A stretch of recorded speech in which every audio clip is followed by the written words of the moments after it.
How you doing? Daniel Ndukwu here once again. In this video, I'm going to be talking about PandaDoc alternatives for smaller teams. PandaDoc is a powerful document automation, electronic signature, and proposal platform.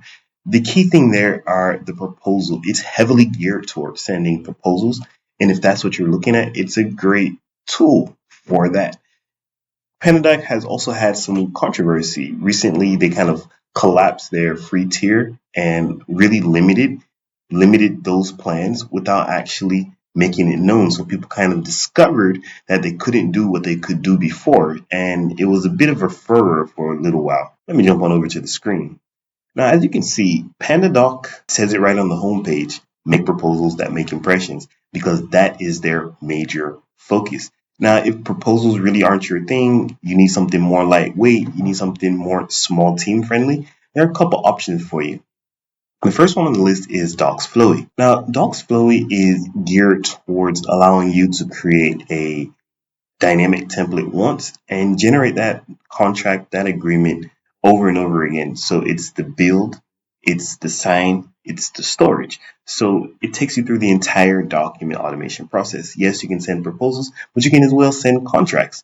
And so the major key of DocsFlowy is that it allows you to generate more than one document at once, and it has robust conditional logic. So you may have something like an NDA agreement that is designed for, or that you serve to different kinds of people. You can create one dynamic template in DocsFlowy and serve every single audience. It can be for your employees, your contractors, maybe your executives. They have different clauses and different kind of binding aspects, and you can use conditional logic and multi-document generation to do that once and have it done, so that every time that document is created or generated, it is in line with what you need in your specific situation. Can become very popular and very powerful if you create a lot of the same documents over and over again. And the pricing for this document automation platform starts at just $20 a month. And then if you pay yearly, it goes down to about $15 a month. Now, another tool on our list is Breaded Proposals. This is the most apples to apples, one-to-one comparison with PandaDoc. It's also designed for proposals. If you're looking to create really good looking proposals, then Better Proposals is a great fit for that. They have a bunch of templates that you can use right out the gate, so you don't have to be a designer. And, it does things like follow-up, signing, onboarding, payments, all of that good stuff. And then you can invite your team members, and you can overall control your whole proposal process from beginning to end using Better Proposal. The only drawback I would say is that it's laser focused on proposals. So if you need like other things, it's not really a good fit for that, especially for like legal contracts. So Better Proposal starts at $19 a month and it goes up to $49 a month. And with the pricing, you can see that it's laser focused on nothing but proposals. So other tools on this list can be more expensive, but they also offer a broader or wider depth of features and functionality. So the last one is Crove. It's a lightweight, in a way, document automation solution.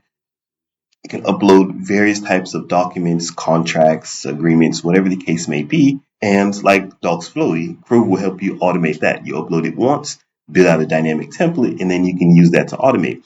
Previously, Crove was around, I think, $20 or so, but it seems like they're pushing up market, so they no longer have publicly listed pricing. One of my gripes with Crove is that the conditional logic can at times be very difficult to use. Their logic engine takes some getting used to. It's not really a visual builder like you would get with DocsFlowy, where you can just select the tag, select an if-then statement, and then choose what happens or what doesn't happen based on those statements. This one is a bit more complex, so as I said before, there is a learning curve. So that's it. A quick rundown of PandaDoc and the potential alternatives that you can use, especially if you have a smaller team. So if you're looking to start a trial of DocsFlowy, you click the link down below. And if you're just interested in really just automating business processes, making the most of your limited time, then be sure to check out the playlist on the screen. Now that's it for this video. I will see you in the next one.